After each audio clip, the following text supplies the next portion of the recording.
Hi everyone, this is Daisy Hasta. Welcome to Eco-Friend Daisy. আজকে যে গাছটির সাথে আপনাদের পরিচয় করিয়ে দেব, এটি একটি খুবই পরিচিত indoor outdoor plant.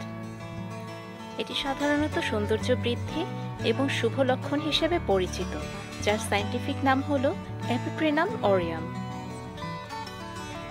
Money plant নামটি শুনলেই মনে হয় যেন টাকার সাথে কিছু একটা সম্পর্ক আছে। হ্যাঁ, অনেকের বিশ্বাস মতে এটি বাড়িতে রাখা শুভ এবং এটি অর্থ ও সমৃদ্ধি নিয়ে আসে। এর পাতা কয়েন আকৃতি হওয়ায় এটি মানি প্ল্যান্ট হিসেবে বিবেচিত। এই উদ্ভিদটি যে কোনো পরিবেশে খুব সহজেই মানিয়ে যেতে পারে। যেহেতু এটি লতানো প্রকৃতির গাছ, যে কোনো কাঠামোতে খুব সহজে এটি ছড়িয়ে পড়ে। এই লতা গাছের বিশেষ আকর্ষণই হলো এর পাতা। এটি বেশ মসৃণ এবং হৃদয় আকৃতির হয়ে থাকে। এর সারফেসে হলুদ বা সাদা দাগযুক্ত থাকে। এই পাতা 12 ইঞ্চ পর্যন্ত লম্বা হলেও জায়ান্ট লিভ হিসেবে এটিকে ধরা হয় না। এই উদ্ভিদে ঔষধি গুণ নেই বলতে সরাসরি এটি চিকিৎসার কাজে ব্যবহার হয় না, কিন্তু পরোক্ষভাবে এটি স্বাস্থ্য এবং পরিবেশের জন্য উপকারী। মানি প্ল্যান্ট বায়ু থেকে toxic chemical, formaldehyde, benzene, carbon monoxide অর্থাৎ এই সমস্ত বিষাক্ত রাসায়নিক পদার্থ দূর করে, যা শ্বাস প্রশ্বাসের জন্য স্বাস্থ্যকর পরিবেশ তৈরি করে। ঘরে রাখলে মানসিক চাপ কমাতে সাহায্য করে। স্বাভাবিকভাবে সবুজ রং মনকে প্রশান্তি দেয় এবং বাতাসে আর্দ্রতা বৃদ্ধি করে। শুষ্ক পরিবেশে ত্বকের সমস্যা ও শ্বাসকষ্ট কমাতে সাহায্য করে। ঘরের পরিবেশকে শোভাময় ও রুচিশীল করতে এই উদ্ভিদটি আপনার পছন্দ মতো স্থানে রাখুন। দেখবেন এটি মনকে প্রফুল্লিত করবে ও প্রশান্তি দেবে।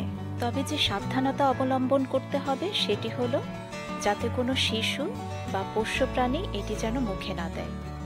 পেটে গেলে বিষক্রিয়া হতে পারে, আর তা হলে দ্রুত চিকিৎসকের সাহায্য নিন। এর উচ্চতা বিশেষ লক্ষণীয়। পাত্রে এর বৃদ্ধির পরিমাণ সীমিত হওয়ায় ঘরে রাখলে এটি প্রায় 12 ফুট পর্যন্ত লম্বা হয়ে থাকে, আর এটি প্রাকৃতিকভাবে জন্মালে 40 ফুট পর্যন্ত লম্বা হয়। এটি আমার বাগানের পুরনো মানি প্ল্যান্ট, উচ্চতায় 36 ফুট।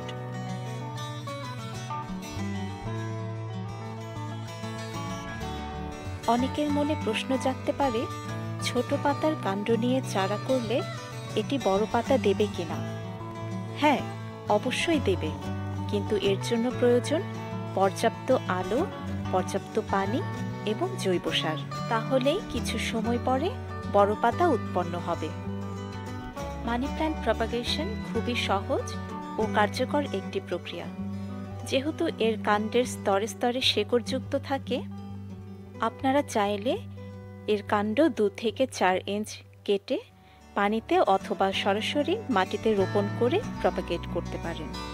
এই লতার গাঁটের শেকড়কে বলা হয় এরিয়াল রুটস। এগুলো গাছকে দেয়ালে বা যে কোনো কাঠামোয় আটকে রাখে। এটি যে কোনো পৃষ্ঠ থেকে পানি ও পুষ্টি শোষণ করে এবং গাছকে বৃদ্ধি পেতে সাহায্য করে। বড় মানি প্ল্যান্টের কাছে গেলেই মনে পড়ে যায় রোদ বৃষ্টির খেলায় পাতার আশ্রয়ে শৈশবের সে মিষ্টি মুহূর্ত দিনগুলোর কথা, আর এভাবেই শৈশবে ফিরে যাই আমি। পরিবেশের জন্য বিভিন্ন উদ্ভিদের উপকারিতা, প্রয়োজনীয়তা এবং গুণাগুণ সম্পর্কে জানতে আমার চ্যানেলটি সাবস্ক্রাইব করুন।